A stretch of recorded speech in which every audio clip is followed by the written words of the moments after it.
assure you that we in the ITF are doing everything in our power, working with governments, working with international agencies and international bodies to try to ensure the safety of seafarers and to address this difficult issue. We're also aware that working for so long and so far away from home, communication with their families is vital to seafarers. Yet this is increasingly difficult. Shortened stays in ports, port terminals that these days are located in isolated locations away from cities, the difficulties of getting shore leave, the costs of using mobile phones abroad, and the lack of access to the internet on board ships. The ITF is pledged to work with and put pressure on the shipping companies and governments to make it easier for your husbands and brothers and sisters to get in touch with you. They deserve it, and you deserve it, and you need it to maintain those important family bonds. Bringing families together in this way is very important, and I very much hope that this initiative will continue as part of a long-term, continuing process of encouraging the participation of families and a wider involvement of those employers, of NGOs, of other organisations that are trying to do their bit to work for the better conditions of seafarers, of government agencies being active on the issues and rights of seafarers. These are serious and important issues to discuss in the next days, but I know there will also be a lot of fun too. I'm sure it's going to be a very successful and a very enjoyable event. I'm very much looking forward to being with you here. Maraming salamat. Thank you very much, Mr. Howard. And now, to introduce our guest of honor and keynote speaker, here is the President of Maritime Academy of Asia and Pacific, Vice Admiral Eduardo Maria R. Santos.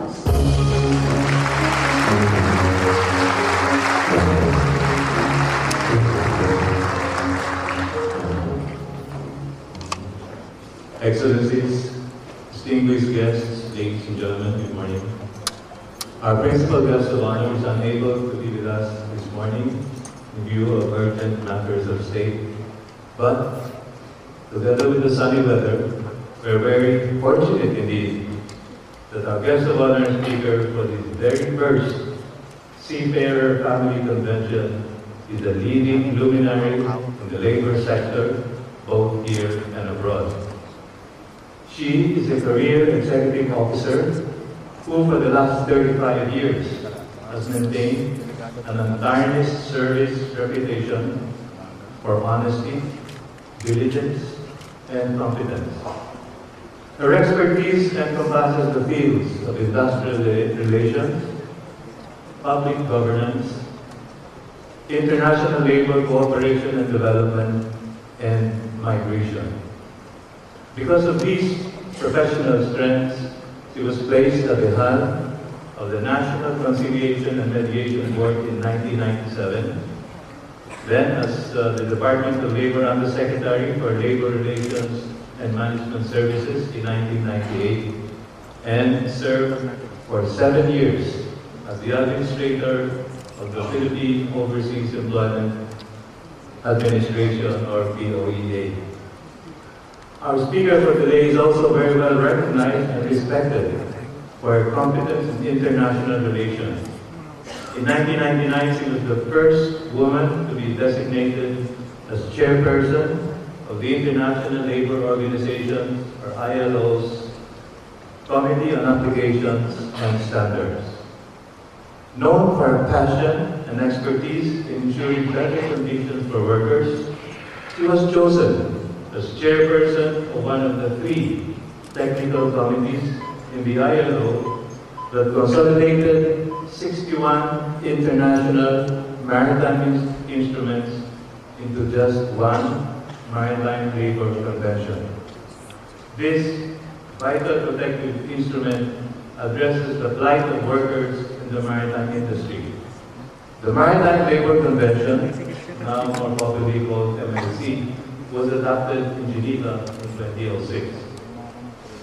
Aside from an exemplary government service record, our guest is also an accomplished scholar. She is a lawyer by profession, and she holds a master's degree in National Security Administration. In recognition of her achievements, professional and personal qualifications, coupled with her devotion to public duty, our guest of honor was appointed to her present position, the apex of her career in the labor sector, and she considers this the highest recognition of all. Ladies and gentlemen, please join me in welcoming our guest of honor and speaker, the mother of all Filipino seafarers, and the godmother of all seafaring families, the Secretary of Labor and Employment, the Honorable Rosalinda Dimapilis Baldo.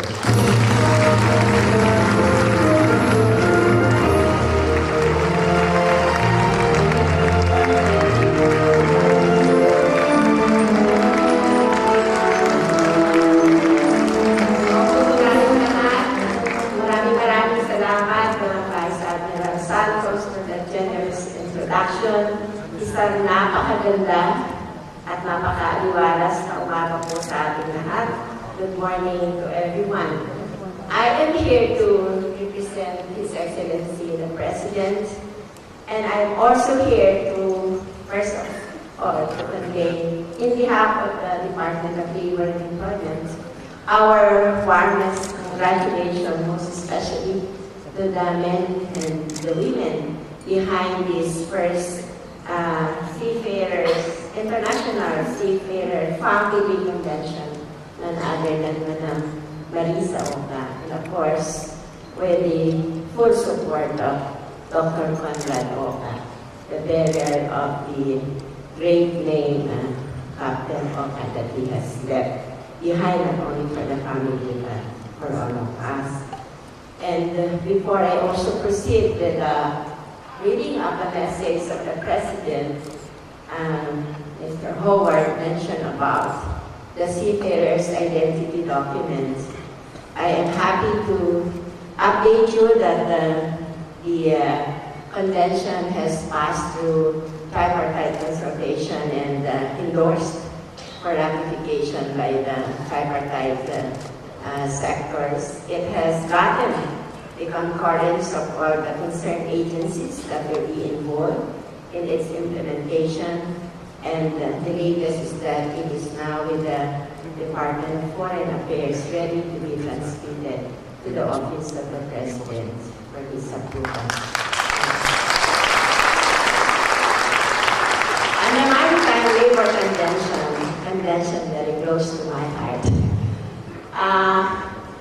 We have the Maritime Industry Tripartite Council now devoting itself to tripartite consultation and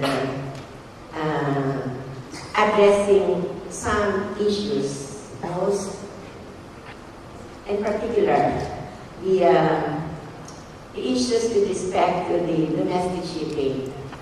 I am very confident that we don't have any problem to overcome in terms of our international maritime status, as we are still the mining capital of the world.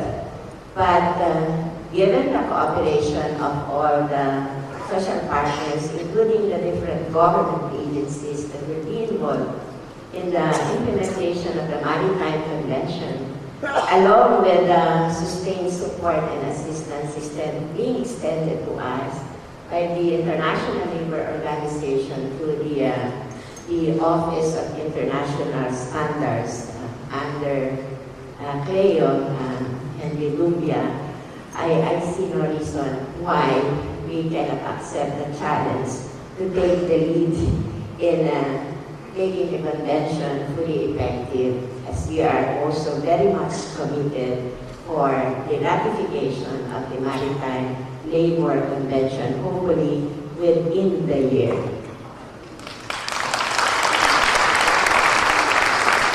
And so we have now the Maritime Industry Council that will focus on issues and concerns affecting the industry, both the domestic and the international maritime industry. And the Department of Labor will continue to make use of consensus building and broad-based consultation to situate that issues that are very peculiar to the industry will be given utmost importance and will be resolved as early as possible with the support of our social partners. So with that, allow me now to read the message of His Excellency Benigno Senior Aquino III, the President of the Republic of the Philippines, who would like first of all to extend his sincerest apology for not being able to join you today. But let me read his message. Allow me first to thank you and the amazing Sampaguita Foundation, GASP, for choosing the Philippines as the host for the very first International Seafarer Convention. The theme, the bonds of families, the success of the world, is truly appropriate for our country. More than a fair share of our dedicated men and women workers as seafarers for the welfare of their families, we have seen how their remittances contribute to our economic growth. The fact that we have all come together today is a way of recognizing the strong ties that unite our seafarers and their families, and that inspires them to strive for a better and brighter future. The Philippines has earned the title Crewing Capital of the World, emerging as the world's biggest supplier of international ship crew. Our countrymen comprise 30% of 1.25 million people working on ships. At any given time, there are about 300,000 Filipino seafarers aboard vessels, from cruise liners to oil rigs. More and more young men and women are heading out to sea as the number of employment contracts approved for seafarers consistently rises every year. International manning principals have called Filipino seamen their preferred choice because of their outstanding qualities: technical knowledge, flexibility, reliability, trustworthiness, hard work, and their command of the English language. They are our sailing ambassadors, demonstrating before the global maritime community the traits that make the Filipino people great workers. So to all of you seafarers here today, I extend my gratitude to you for the continued excellence you have displayed in your chosen profession. The job of a seafarer is not an easy one. The difficulties and dangers you encounter on the job are compounded by the loneliness of spending months on the high seas, separated from your families. Suffice it to say, this difficulty is also felt by families waiting for you to be back home safely. Your government recognizes the sacrifice that both seafarers and their families make in order to ensure a better life for their families, as well as to contribute to our country's economic progress. Every year, they recognize the OFW Family of the Year, is spearheaded by the Department of Labor and Employment and the Overseas Workers Welfare Administration. We cite outstanding seafarer families who have stayed together and maintained family ties and values despite the strains of separation. These families have successfully managed to optimize the economic and social aims of overseas employment